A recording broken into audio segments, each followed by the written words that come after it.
Welcome, welcome to the Heads Together podcast. Thank you for joining me again this week. This is a special week. I'm being joined by someone who I find utterly captivating. It's Evelyne Brink. She is an incredible coach, a writer, a speaker. She's been referred to as a magic wand for high-performing leaders they need to be seen, felt, heard. She's like their secret weapon. Don't you just love that? She is a secret weapon to the stars of business. And she really is. I mean, she has worked with some incredible people. And what Evelyne does is really focuses on kind of making the impossible possible for her clients. She makes wild ideas happen. And she helps her clients challenge every obstacle along the way. Evelyne is an absolute pleasure to sit down and talk to. She's funny.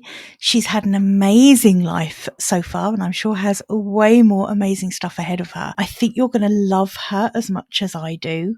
Yeah, I sound like I'm gushing about her, but yeah, it's because I am. I don't care. She's amazing. I love her. And I think you're going to love this episode if speaking on stage is something that you have on your wish list.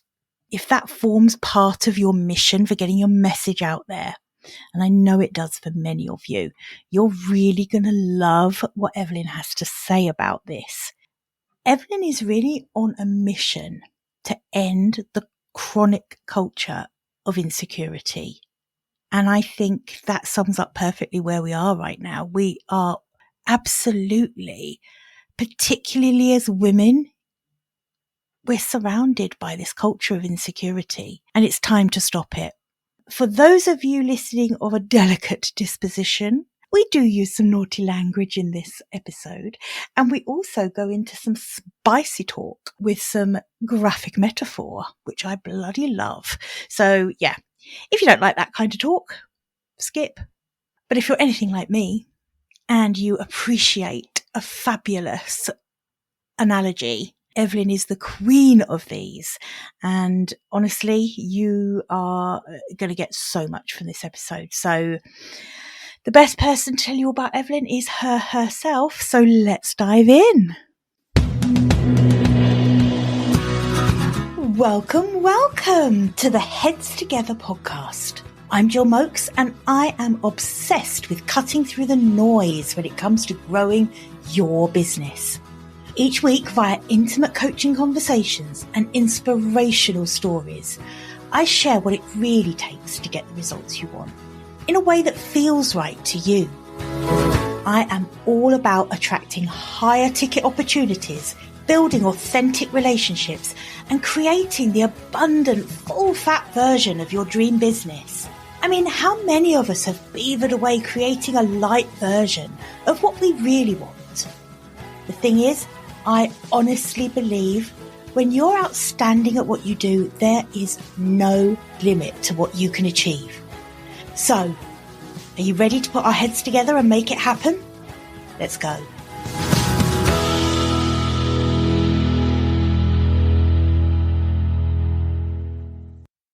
Evelyne, thank you so much for joining me today. Well, I'm super excited to be here, Jill. Let's do this. This is a new one for me. I was just telling Evelyne before I hit record that you always are used to just hearing my voice on podcast. But because of the topic of this conversation, it seemed really right to hit the camera button too. And so now you can see us in beautiful Technicolor. And look how boring my background looks compared to yours, Evelyne. God, bloody hell. I might have put some thought into this. I've got some bloody room envy now. Look at this. God. I love that. That's a new thing, I've got room envy. Yeah. I usually have life envy, food envy, mostly any sort of kind of envy. Yeah. It's really good to have you here. And for those of you who are listening who don't know Evelyne already, tell us a little bit about who you are and what you do. I love that. And the focus is on little, right? Little. So I don't speak for an hour just now, right? Because I like to be able to tease the rest out of you. Oh, okay. I see. So I won't just go totally naked, just strip a little. Just a little taster, Yes. a little taster. So we had my name, it's Evelyne Brink, and I sit at the sweet spot of impact coaching, real life coaching, and feminine awakening.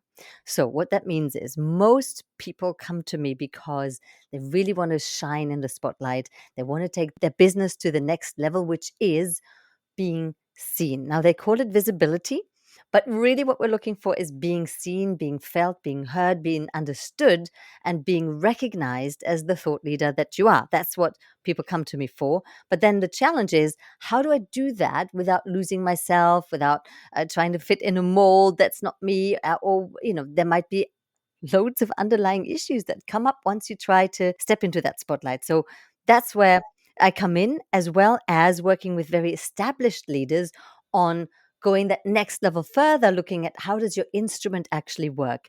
How can we create more resonance for you and your audience through your body and specifically your voice? How can we deepen your impact? How can we elevate your positioning? Because all that is rooted and seated in your expression. So you can learn all the business hacks in the world. The work that I then do with my clients is to bring that to life into the expressive realm.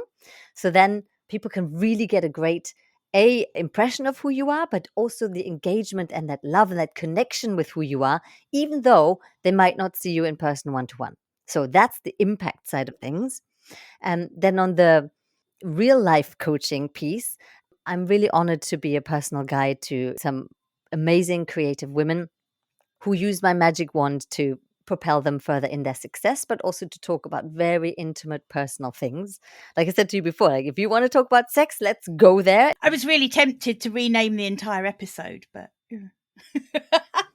Well, let's see what happens right at the end of this. And then that feeds into this feminine awakening piece where I speak about woman 3.0. So woman 2.0 is the independent woman, the fierce one that gets all the shit done whilst looking great. And woman 3.0 is where we are on the cusp of that's allowing yourself to be working from the yin space, from the feminine. It's not about gender, but it's from that quality of creativity, of fluidity, of receptivity, of allowing yourself to receive and to be in pleasure when you work versus the hard grind and the hustle and the traditional masculine business models. So what I do is I work with my clients on the sweet spot between those three, because I can see that that really creates ultimate success, well-being, happiness, and main point, freedom. freedom, the thing we are all craving. That's the thing we're all chasing, right? Thank you so much for that. And I think everyone listening is now going to understand why I found it so hard to be able to pick one topic that I wanted to go into with you today, because there are so many things that you just covered off there that I would love. I mean, it means that obviously you can't only come on once, because I now have this library of things that I need you to come on and talk to us about. But we did agree that today we're going to talk about, well, the title of the episode is Hiding in the Spotlight. I kind of sneakily, with your permission, borrowed that from your TEDx talk, which is absolutely fantastic. I'm going to link to it in the show notes for everyone watching. I really want you. I know my audience pretty well, and I know they're going to get so much out of that talk. It is one of the best TEDx talks I've seen. I loved it. So, no, Thank you. Oh, absolutely. I mean wow. that. I really mean that. I absolutely loved it. I don't know. Maybe that's because that subject just resonated so hard with me. I think I'm the sort of person who's always talked a good talk around authenticity, and I haven't always walked the walk. You know, for a long time, I don't think I did operate from a place of authenticity. I operated from a place of authentically wanting to be someone else. I love that. And you're not alone, right? I'm going to raise my hand to that. Authentically wanting to be someone else is definitely a desire I've had as Mm. well. I've always wanted to be normal. Have you had Oh, that, Jill? always, Just want to be always, normal. Just always. want to be normal like other people. Yeah, I Mm. just want to be normal, average. Sometimes I would have craved average, because anything that was too much or too little in me, I would demonize. And I really wanted to be that Mm-hmm. middle I hear path. you. And I feel I have moved beyond that now. And as successful business owners, I think that's really the only time that really comes to fruition, is when you finally operate authentically as yourself. And I truly believe that. So that's why it resonated with me so much. And I wondered if you could just share with the listeners and the viewers a little bit about that, what you mean by hiding in the spotlight, how you came to kind of think about that phrase, because I know it was a personal experience for you, that you did this, you hid in the spotlight very literally. Oh, yes and no, right? So yes, let me iterate what I mean by that, and even more importantly, hopefully help your listeners and viewers of this episode shed a few skins so that you can be more free and more happy to show yourselves, because it comes down to feeling safe. Right? It does come down to feeling safe. And when we're not safe, we have to protect ourselves. And that's why we become what we then judge as inauthentic. Nobody is really ever inauthentic on purpose. And we all talk about wanting to be authentic and being authentic. And it's one of these overused words you kind of want to just cross out, because it doesn't say anything, but it means so much.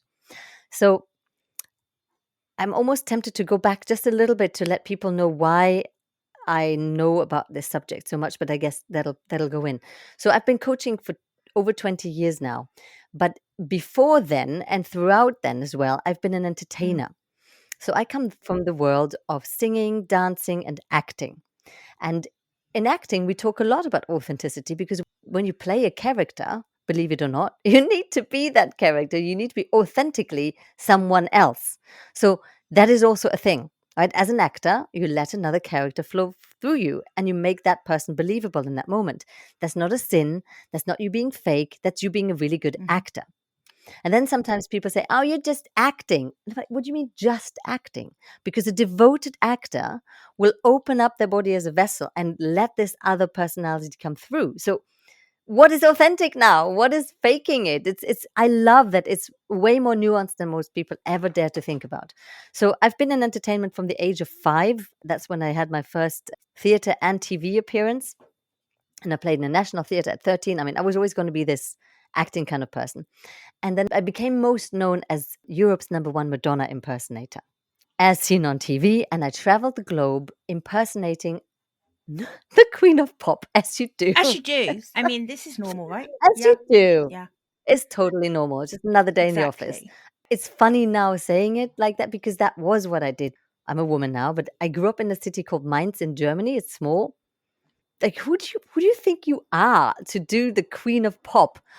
Oh, I know who I am. I'm somebody who didn't charge their computer and whose battery's going to run out. So let me just plug it in. How typical is that? Well, here's the thing.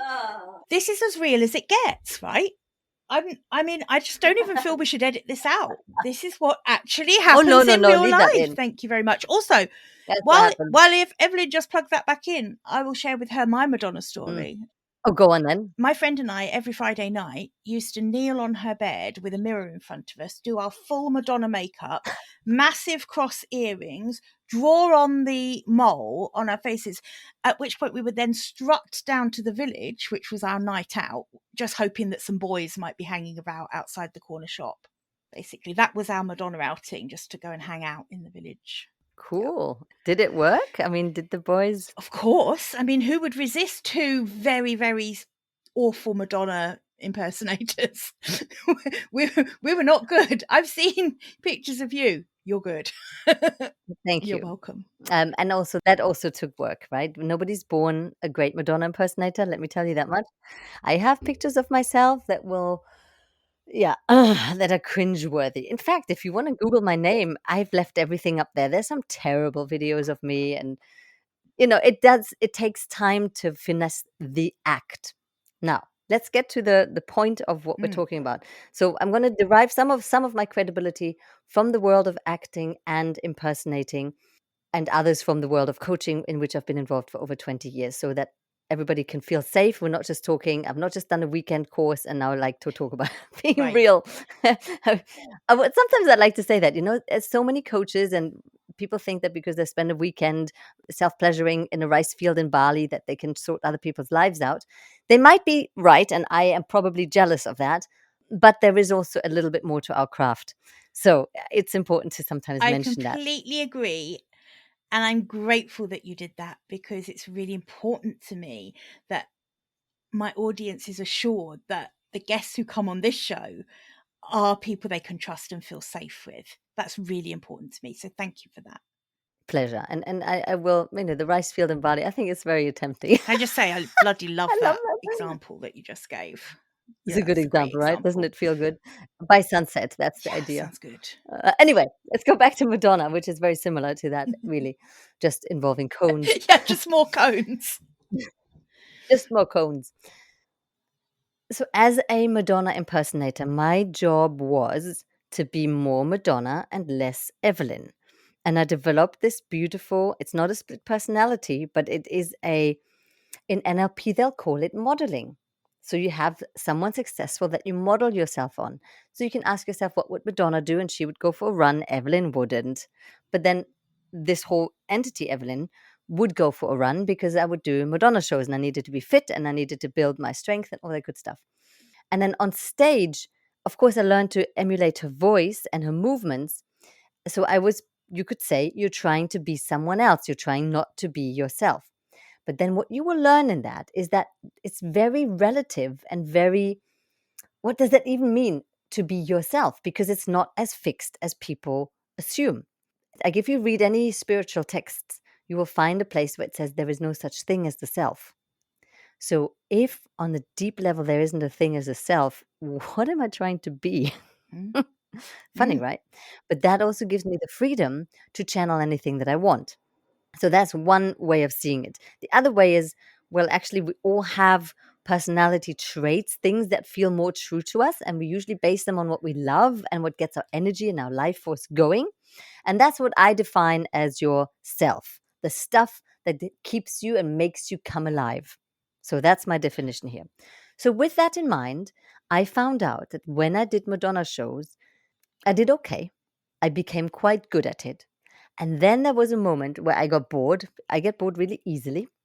And I had enough of pretending to be Madonna. And so what I did was the revolutionary act of not trying to be Madonna anymore and just do me as a pop star in a Madonna outfit.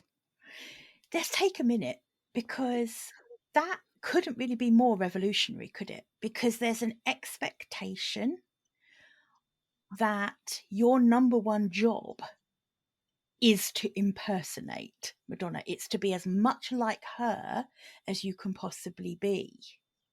So what happened? Because that's the expectation everyone would have had, was not to see Evelyne, but to see Madonna. That's what they're paying for.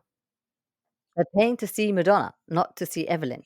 And I went on this TV show in France where there were lots of tribute acts, and we were all hanging out in this massive green room. And you see Britney and Michael Jackson and Robin Williams, and we're all in front of the mirror looking at each other. And Britney is looking at and judging herself on all the bits that weren't actually Britney. And Michael Jackson too. And like we all look in the mirror and we judge the parts that aren't as the other person that we want to be. And I thought, that's crazy. And I can see how unhealthy this can become. I don't want to be like that. I really actually, I want to be myself. But I'm also, there is things that are very similar to Madonna, which is how the whole thing got started. So here's what happened when I did that. And I allowed myself. I mean, it really was. I felt so cheeky. I can't even tell you. So cheeky.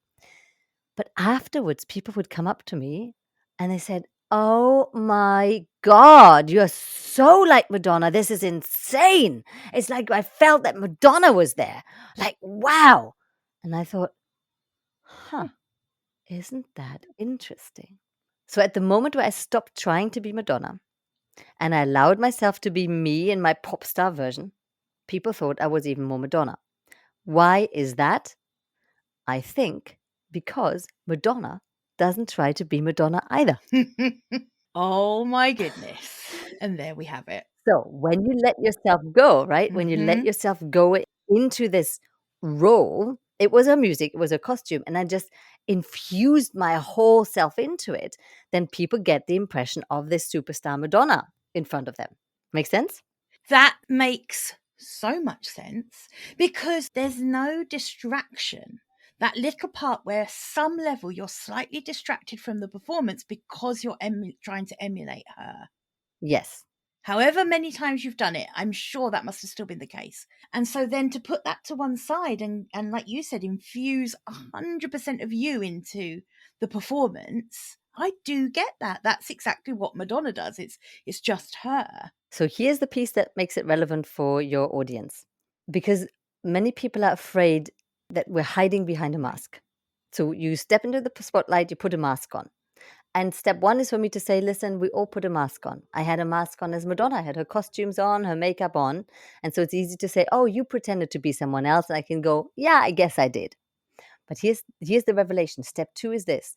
The mask, your speaker persona, your messaging, you as a professional person on a stage, your mask can either be a pretense. Oh, this is me as a speaker. This is me as a professional coach. This is me as Madonna. Or it can help you set yourself free. I really want to know more about that. How does that even feel? Like to have that liberation on the stage? Because that, for me, freedom is feeling completely liberated from trying to be anything.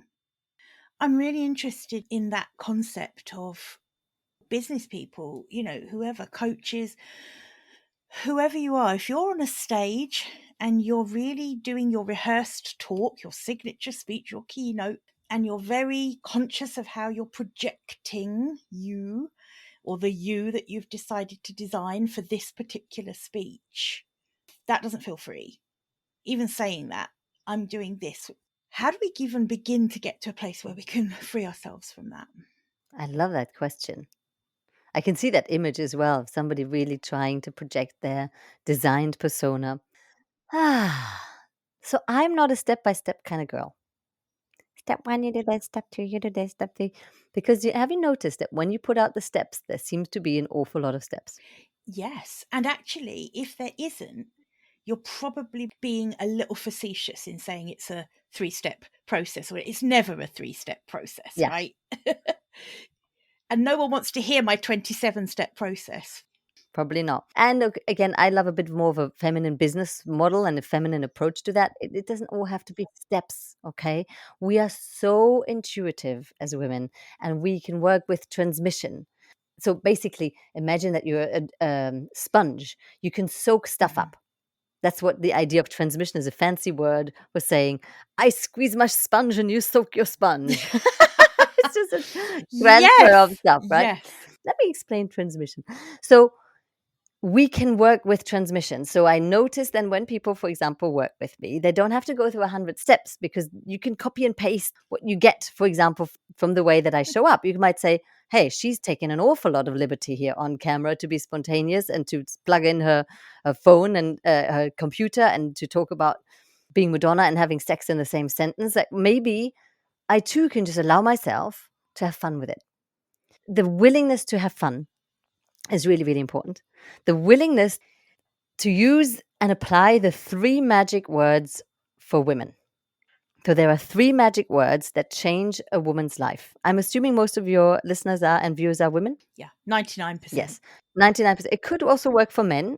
So men try it and do let me know.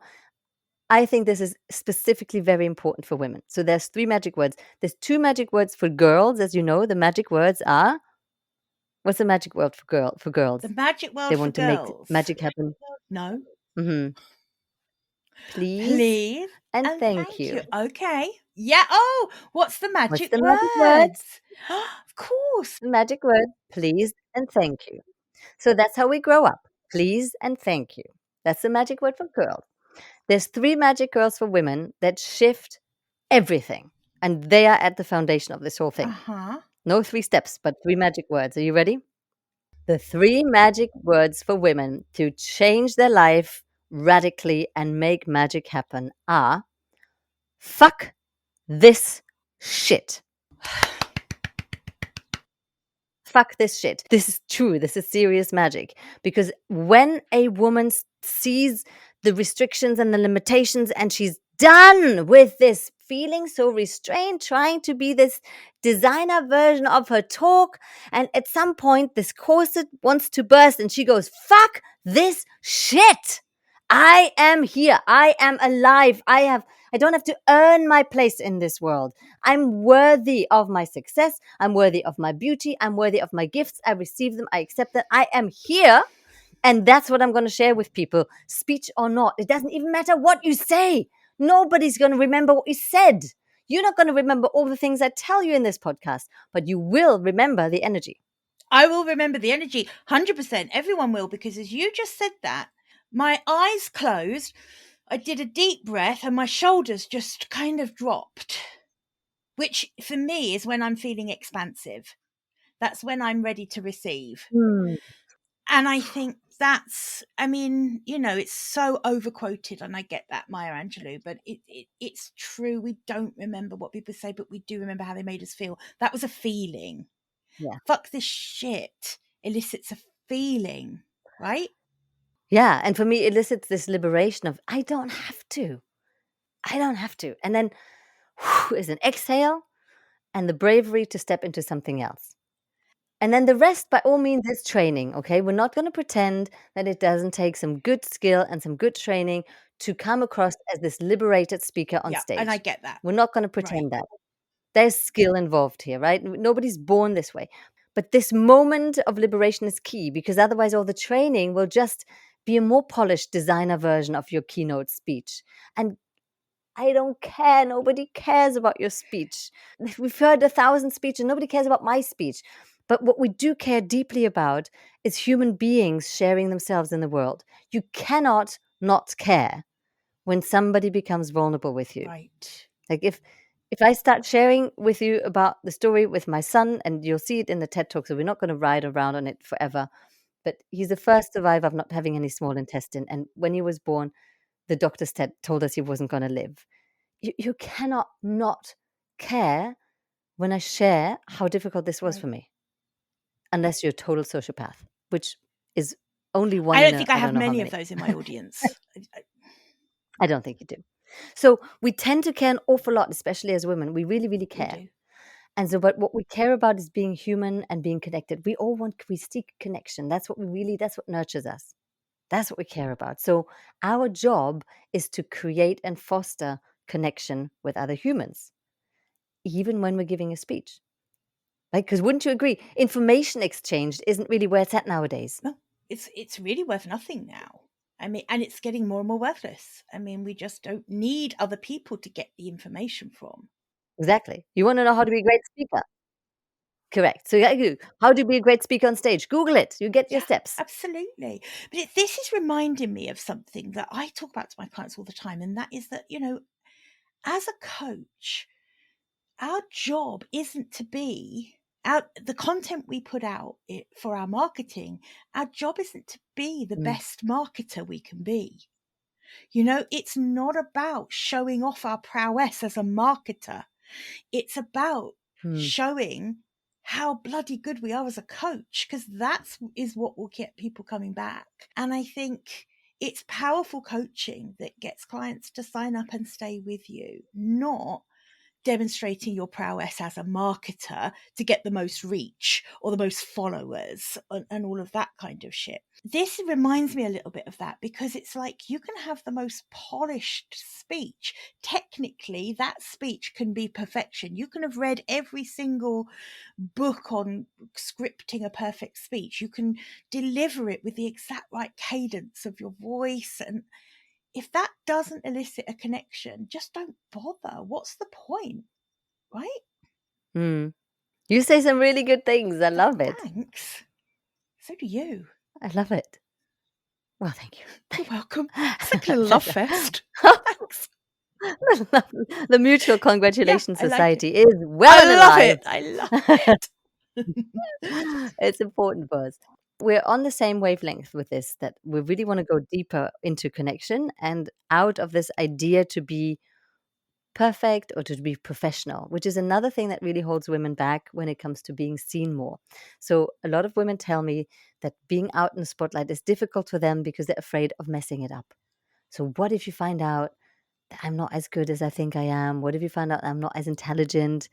What if I get the words wrong and you think I'm stupid, or you know, then they call it imposter syndrome, and, "Oh," and we have all these words for our insecurity when, like you just said, that's not even what the main thing is about. Having said that, you do want a good speech. Like that TED Talk that I didn't just make it up. That wasn't It unscripted. I get that. that Right. what no, that was not unscripted, that was scripted. I love unscripted work, and I really think everybody should learn how to do scripted work too. It's part of your Mm. skill. Improvisation is a wonderful, wonderful, wonderful craft, and it's learned too. Did you know that improvisers rehearse? I did not know that. So in improvisation, we play games. We play certain structure games, so we understand how to make those scenes up and drive a scene forward and things like that. So the structure is learned, the agility to respond is learned, and then the exact content is free in the moment. Yes. Okay. That makes sense. You did a perfect example of that earlier, I think. Did I? I think when you were telling us about you and telling us a little bit and a little insight into your story, the beginning of your story, you then came round and said, and here's why this is important for your audience. And I think that's a perfect example of, none of that was scripted, but there was this slight structure where you just came back to, it's almost like a bear with me because this is going to make complete sense in a minute, right? And I think that's an example of that. And you're right, it doesn't happen completely unconsciously, I don't think. That's true. That happens deliberately. The structure, which is what I call the masculine. See, the beautiful thing about anything masculine is to hold the container for the feminine. So the Yes. masculine is like the riverbed, and the feminine is like the water that flows through. So I've got a lot of words, a lot of creativity, and then I've got some structure that hold those words in place so that it makes sense for everyone. And that structure was about, okay, I'm going to tell them what I want them to know, which is that I do not just one thing, but at least three, and I want to make sure that they know that they're safe with Mm-hmm. me, and then I want to make sure that they're going to get what they need. That was like the background script, and then I let the front start talking, trusting that it'll come. So I'd say all this stuff, and then at the end I loop it back around. So always good. Looping is a really great technique that you learn in improv and in Mm-hmm. comedy. Yeah, I was just going to say that's also your thing. Yeah, I I like want it. to come and see I like a you. challenge, right? Yeah, I'm not on stage at the moment. We'll save that for a couple of years down the line. I will, and, there's online things, and the thing is you can take the girl out of comedy, but you can't take the comedy out of the girl. So I make sure that when we do work, there will always be laughter. And at this point, I've taken myself off the comedy stage. You too, right? We love humor. Really important to me. So tell me, we're talking about hiding in the spotlight. What will be a really, really important thing for your audience, like a nut to Yeah, a real crack? good nut to crack. Well, here's the thing, my audience, I know, have a love-hate relationship with visibility. They Hmm. want to have impact. A lot of my audience want to change the world. They have big ideas. They have wild visions that they want to bring to fruition. But they also have insecurity. They also have imposter syndrome. In your talk, or possibly on your website that I was looking at, you mentioned this chronic culture of insecurity.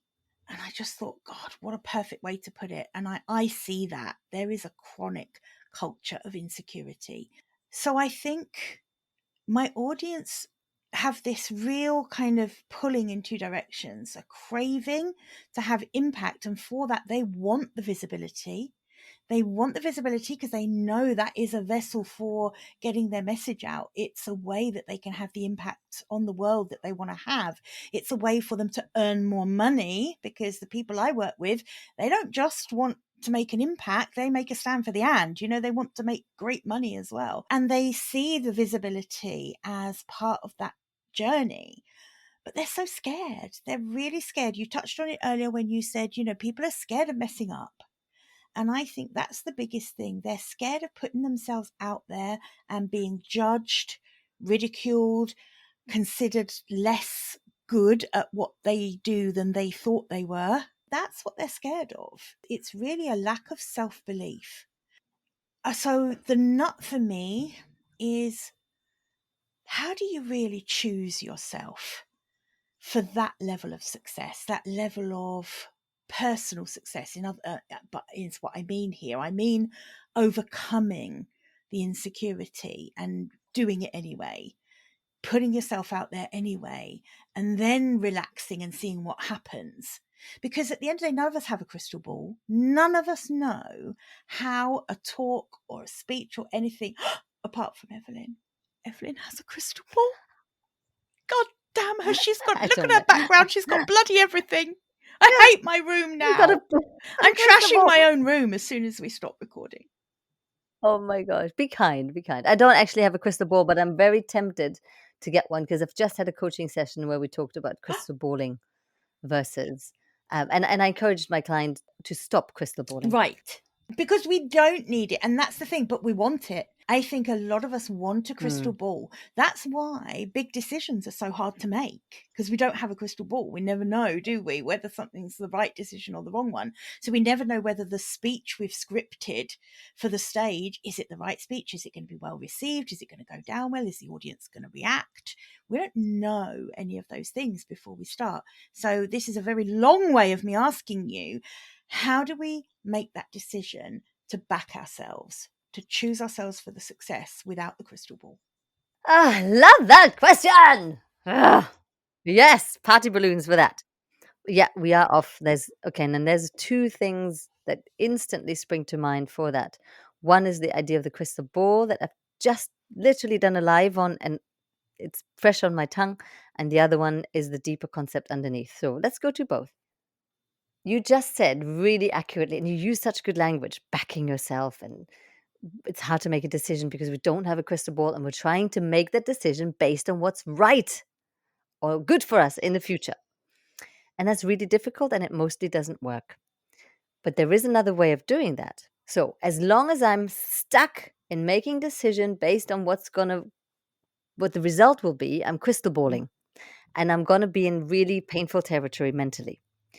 Versus engaging with my body and coming into integrity, into an alignment with my body, with my wild, with my animal, with my being. Imagine yourself as a wild horse, as an animal instinct. And then you can ask yourself, well, what is good for me right now? What do I actually want? Because I don't know the result of any of the decisions I'll be doing, but I am here now. So which way do I want to go? And that actually leads us to the second piece, which is the key to the whole thing of how do I back myself, how do I choose myself. When we feel unsafe, it's really difficult to do anything. And when you feel safe, you can really thrive.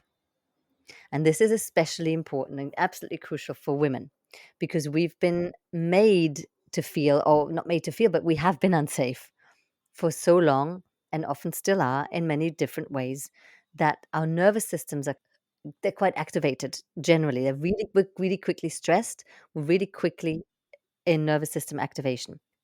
And when you're in nervous system activation, you go into those stress modes that we all know about, fight, flight, freeze. But when it comes to trauma responses, there's also a fourth one, which is called fawning. Have you heard of that one? No. Fawning. So fawning is basically people pleasing. Oh, fawning. Right. Yes. Fawning. Yeah. Okay. That's the one. And it's defined as a trauma response. We could still call it a stress response because most people that are in that level of success definitely have trauma because you're over 15, so you probably have some somewhere. So we have these four responses that then get activated. Fawning, I identify as a major thing for women. We are so much into this people pleasing, fawning, to try to be safe that we're willing to sacrifice our integrity to ourselves like any minute if I'm just safe. So I see the root cause of the issue in not feeling safe. And therefore, how do you back yourself with all your insecurity and all your stuff? Is we're learning how to feel safe in our bodies. And we're cultivating the feeling of safety. Do I get it to be a little bit clitoral for a moment? This is really important, I think, that we go as deep as you're willing to go with us on this, because this is really big. This is going far deeper into this subject than I thought we would, and I'm really happy. Thank you. So if we go super deep, we could go all the way to the cervix, but I wanted to stay with the clitoris just now. A female clitoris, when she feels safe and in pleasure, then she kind of unfolds. And I encourage any woman who hasn't seen that yet to get the mirror out and really, really gently touch yourself, ideally with lubrication. And you will see it when she starts swelling up and the labia unfolds. That's like it's like an opening of a flower. And the sensations accompanying that are extremely delightfully pleasurable. So I'm not just talking about getting horny and getting turned on and getting off. I'm talking about how the clitoris responds to very, very gentle touch. Try it. Okay. So it opens and unfolds, and like this little flower starts to reach a little head outwards to enjoy the pleasure. And as soon as that safety isn't there, boom, it's all done. So I love that example to explain how we as women thrive in pleasure. So when I can help a woman to feel good in herself, to feel safe in herself, and to give herself gentle strokes mentally as well. So that's kind self-talk. That's surrounding yourself with supportive people like yourself. That's going into trainings that are nurturing, not just pushing you to the next level of success now, but Just God, right? Yeah. When you're giving yourself that when you're giving yourself that gift of that nurturing sisterhood that takes you further, then like a clitoris, you will unfold like a flower, you will open towards the sun. And then it's much easier to be this self that we're talking about, to back yourself. It just is, because you're designed to be beautiful and powerful. That is, first of all, it's just the most beautiful analogy. I love it. But also, I think women listening are going to feel relief at that, because here's the thing, that coming back to the choosing yourself, the believing in yourself, the allowing yourself to feel safe. When you practice that loving, soft touch, the stroking, the mental stroking, the pleasant self-talk, the surrounding yourself with supportive people, those are all things that anyone can do. Those are not things that you need a particular set of skills to be able to do. Everyone can do those things, right? And so that means then that everyone can cultivate that feeling of safety for themselves. I think that's very true. And there's a yes and here. Many of us women have experienced what it's like when we're trying to be nice to ourselves and then really aggressive stuff comes from the outside, right? Yeah. Whether that's abusive relationships or just really hard knocks in life, or even women that are in a household of men where they just operate differently. You are? Yeah. So there is one thing that we keep talking about, how we cultivate this for ourselves, and we can, and anyone can do it. And you know what? It's not wrong, but it's also not the whole truth.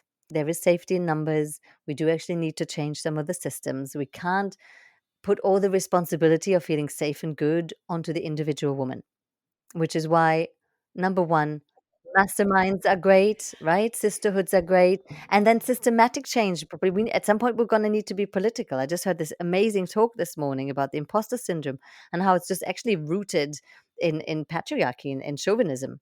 And so that's something much more political that we still need to work on. We are so not done with the topic of equality and all that good stuff, right?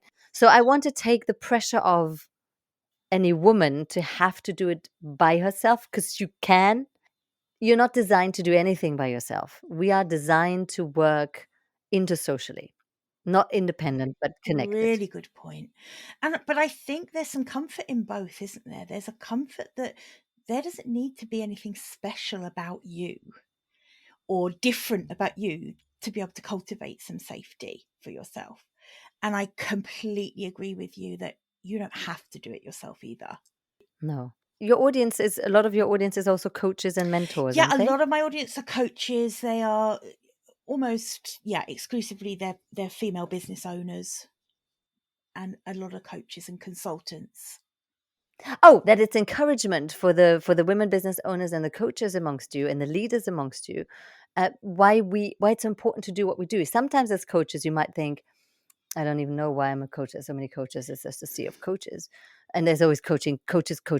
Like, what the hell?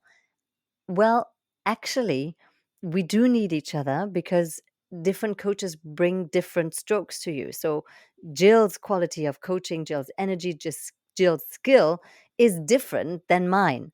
And yours is different than ours. And it's needed because it will resonate with a different audience. And we do all need people to help us along the way. So nobody's beautiful leadership journey is wasted here. Oh, that's so true. That is so true. And you're right. There are literally no two coaches the same because everyone has a slightly different style. Even if you're coaching around the same topic, everyone has a different style. And I think going back to what we were saying earlier about, this isn't about information.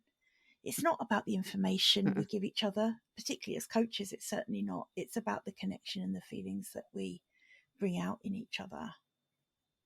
Yeah. How do we help each other set each other free? That is the big question. And then, yes, there is skills, and that's all great, but it's not the big thing. And I like mentioning both because, for example, so I have a scorecard, and maybe some of your audience want to take that scorecard, which is about how impactful are you as a speaker. And you take that scorecard and you find out how you're doing on your messaging, on your authenticity, on your authenticity messaging. What's the other one? Influence. And you get a score and you get a personalized report made from this really clever technology that we have nowadays. Yeah. So take the scorecard. It will check the boxes on different skills because some of the magic can be broken down, right? When it comes to speaking, like, do you know how to set pauses? Do you know how to be an engaging speaker? Do you know how to stay present with an audience? Do you know how to hold your eye gaze? Do you know how to get people in when they've fallen asleep? Like all these things that actually there are some boxes that we can tick. There are skills that can be taught. So that's true, as well as underneath of that is really this willingness and ability to allow yourself to be how you are in the moment. Allowing yourself to be how you are in the moment. Yeah. I think we were just mentioning this before we hit record, actually, about how distracting it can be trying to be someone else. Say more. I guess that really talks to that for me. Allowing yourself to be who you are in that moment means letting go of the distractions, because when you're consciously trying to portray yourself a certain way, I think that's distracting. And really, a thing you've mentioned a couple of times around that is that feeling into your body. Is that connected, do you think, to that? Well, I'm asking that like it's a question. It's not a question. It's a bit rhetorical. It is connected, right? So feeling into your body, relaxing. Every time you do that, I do it. I literally mirror you every time because it brings out a feeling in me of relaxation. But I guess on stage, if you can relax into your body, your feelings, the way you're feeling right now, without the distraction of consciously projecting anything. Right. I don't think I explained that very well at all. No, I think you explained it super well. So that to me speaks into the concept that I teach that I call energetic leadership. Ooh, tell me more about Ooh. that. Yeah, right? Energetic leadership. Energetic leadership. This is like witchcraft. This is when you develop the skill to go on a stage and lead with your energy. So that means that I am aware, not just aware of my body, but I'm so rooted in my own body. And I'm so open as the vessel of the message that I have actually got capacity to feel the room as well as myself. And I can lead you guys with my own energy. So, for example, when you said, I breathe, you breathe, that happens because I'm a strong breather, right? I do a big breath that takes space. I don't just do a. You wouldn't mix and match. You wouldn't mix and match. You wouldn't match a small No, breath. you're You right. match a big breath because I'm leading with that breath. I'm very strongly suggesting we are now exhaling because I'm modeling it. I'm going I'm noticing how you're doing that without a glimpse of inhibiting yourself. You're not self-conscious about that at all, as I would expect. But I think, Anymore. anymore. Right. So I think for anyone watching or listening in, I think there's definitely something to really work towards, is losing some of those inhibitions. That I'm just going to do a little breath, because I love how uninhibited you are in the way you express yourself. Thank you. That's really something that I aspire to. When I say I teach, it's not a 1, 2, 3 method, Right. but that's what I work on with people, is how do we do that piece? And it's not really a how to, it's let's do it. Let's find out what's in the way for you. What's in the way for you from doing that? Because what is an inhibition anyway? It's a thought in your mind often that says, I can't because it would be wrong, because if I did this, because blah, blah, blah, blah. And it's often quite deeply rooted. For example, taking up space is a big thing for women. Often. Because we're told as little girls, be quiet. And we're trying to be good girls. We still grow up with that. And then at some point we think we're over it. And then we step on a stage and we find out we're not. So the idea of taking up space is really big for a lot of us. Having attention on us, grabbing attention, holding attention, it's a double-edged sword. Right? It sounds great as a concept, but have you tried doing that? Oh my gosh. That means it takes what I'll call energetic capacity. What that means is your body needs to be able to hold the sensation of the tension, of the energy. If you stand on a stage and everybody's looking at you, you will have sensations in your body. Most people are not used to feeling those sensations and breathing into those sensations. So therefore, they go over capacity, then overwhelm, and they shut down to a certain degree. And so we're practicing relaxing into that intensity and building a capacity for that sensation.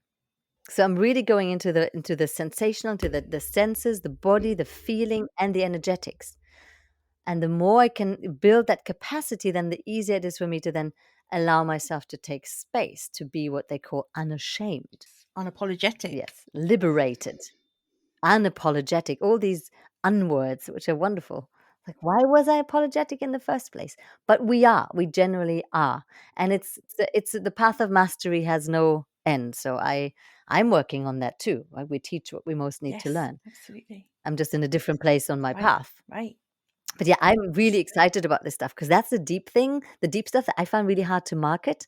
I don't know how to write that on my website, that I do this deep work that changes everything. It changes how you are on stage. It changes how you're in your business, if you're able to ask for the big fees, and how you're in the bedroom. I think you just said it really well. I think that's exactly what needs to go on your website. That was beautiful. Yeah. Thank you. But the problem is, and I'm sure your listeners will appreciate it, when you put these big things on your website, I get that thought like, yeah, but what if I say that on my website and then I'll feel inhibited in the bedroom at some point? And then somebody might say, it's on your website. Why don't you do that and take your own medicine?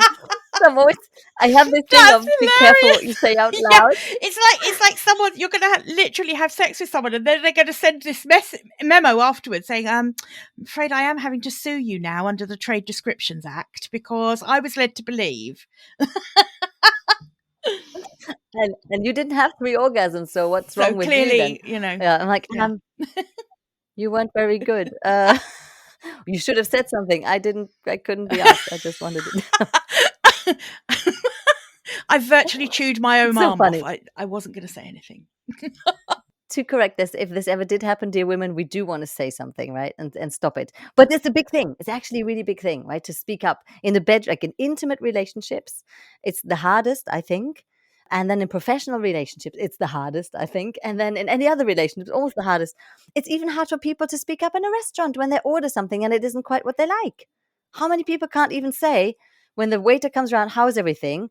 They can't say, do you know what? I was actually hoping for my soup to be warmer and spicier. Do you mind taking it back and adjusting it? That's hard for most people. It really is. But again, it comes back to that taking up space, right? How many women are accused of attention seeking? That is not a phrase that is often used about men. No. And I think that's the kind of culture we've grown up in.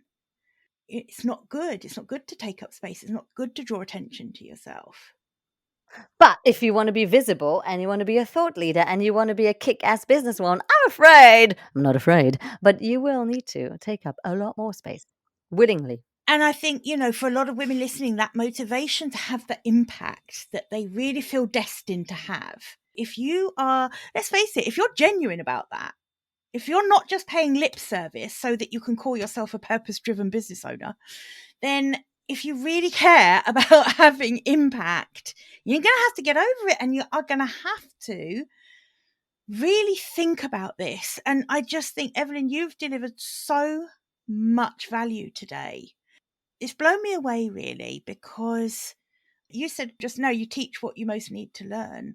I'm not good at this myself. So I've learned a ton today about getting physically into my body and feeling into it, and about that positive, the self-talk, the gentle touch, the creating safety around myself and with my circle. So, I mean, yeah, I've learned so much, and I know everyone else would have had as well. And before we wrap up, can you just tell me, because you brought in a bit more of the kind of tactical in terms of, you have to be good. You have to have a good speech. You have to have those things. Otherwise, no amount of deep work is going to create some successful talk from it. You have to be good at delivering it. It has to be good speech. And you've got to have the energetics right. What would you say is the one thing you would leave our listeners with, if this is something they crave, they want the visibility, they want to be on stage, what's their top non-negotiable? I think that is the best question you can ask the listener. So I'll ping it right at you who is listening to this.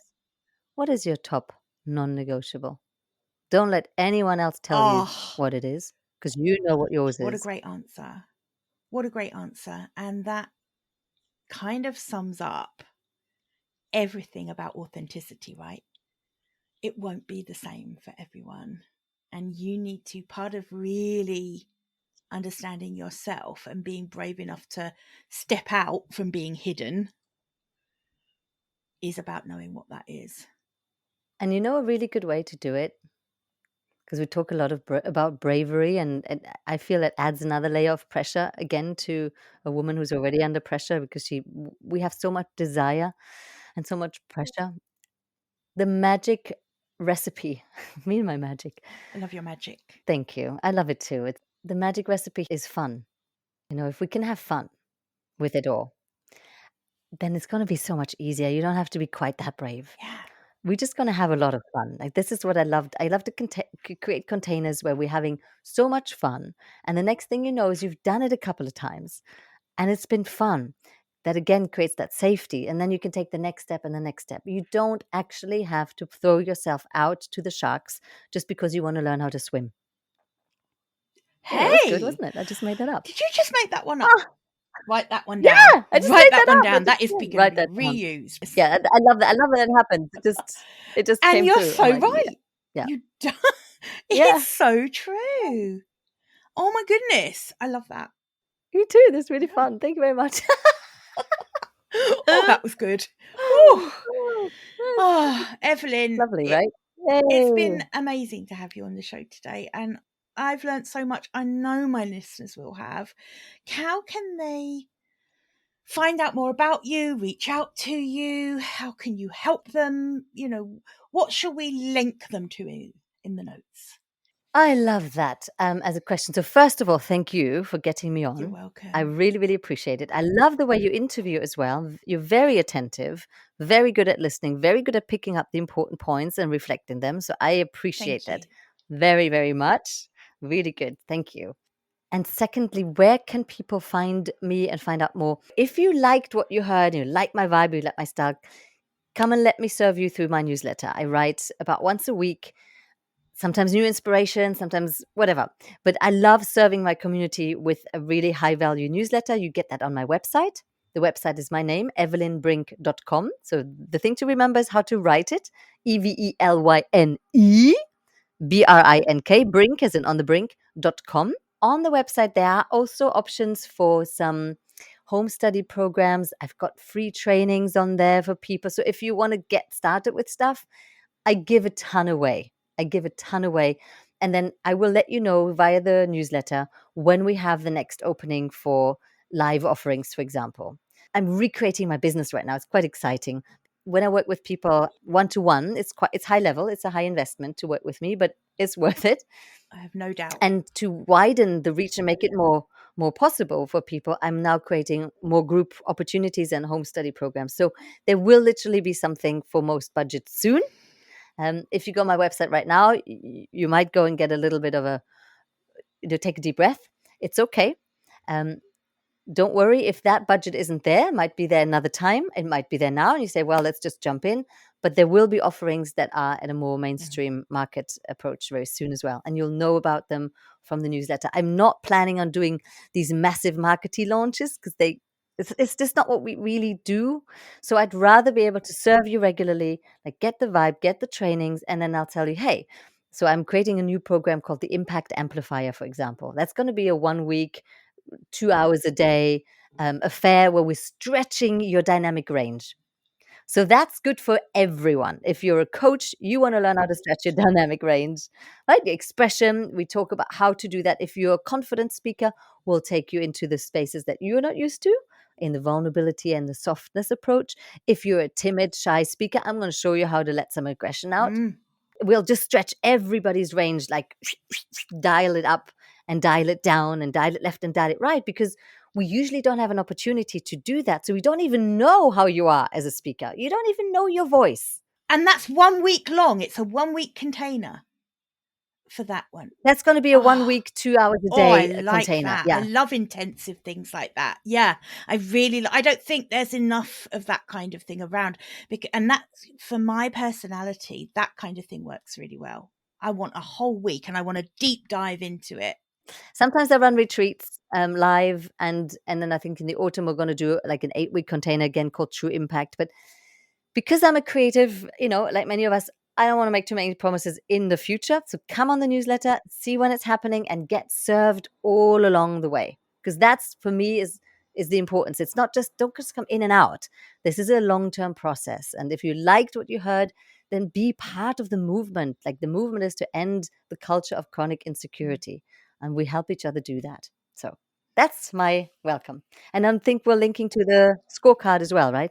And the TED Talk is on my website. I'm going to link to all of those in the show notes because I have a feeling this is going to be an incredibly popular episode.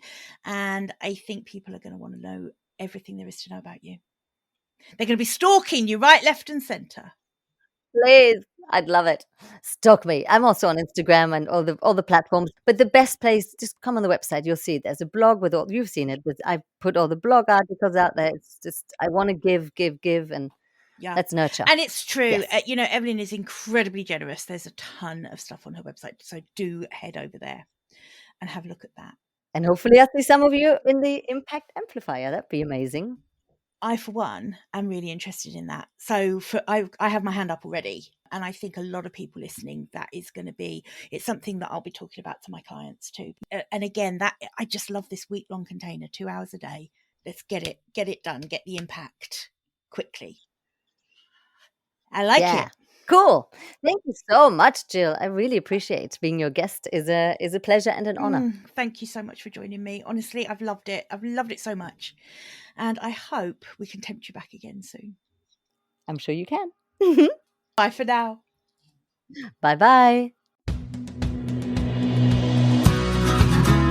I hope you enjoyed this episode and that getting our heads together this week has filled your mind with what's possible.